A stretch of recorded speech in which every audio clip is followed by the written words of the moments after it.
की इथे विविध भाषा बोलणारे लोक सुद्धा परस्परांना बरोबर घेऊन चालतात.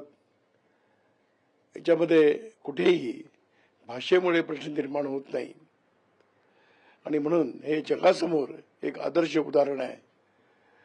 मुंबई सुद्धा हे बहुभाषिक लोक आहेत आणि मला असं वाटतं की हे सगळे सहअस्तित्वाने परस्परावरती स्नेहसंबंध ठेवून मुंबईचं जीवन चालतं.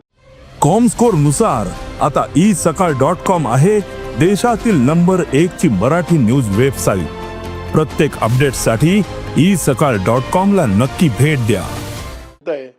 आणि म्हणून स्वाभाविकपणाने आमची सर्वांची अपेक्षा राहते की बाहेरून येणारी व्यक्ती आपल्या भाषेबरोबरच मराठी भाषा त्यांनी समजून घ्यावी, त्याचं अध्ययन करावं, ती शिकावी.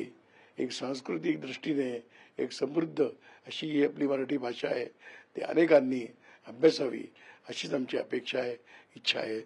मला असं वाटतं की एवढंच स्पष्टीकरण पुरेसं आहे. जे राजकारण चाललंय त्याबद्दल तुम्ही सांगाल का? तुमच्या वक्तव्यावर जे राजकारण सुरू आहे सध्या, मी त्याबद्दल काही बोलू इच्छित नाही, ते माझा विषय नाही. संघाचे माजी कार्यवाह भयाजी जोशींनी आता स्पष्टीकरण दिलेल्या आपल्या वादग्रस्त वक्तव्यावर मुंबई बहुभाषिक शहर आहे. जे मुंबईत येणार असतील बाहेरून लोक, त्यांनी मराठी समजून घेतली पाहिजे, मराठी त्यांनी बोललं पाहिजे, असं स्पष्टीकरण आता टीकेनंतर भयाजी जोशीने दिलेलं आहे.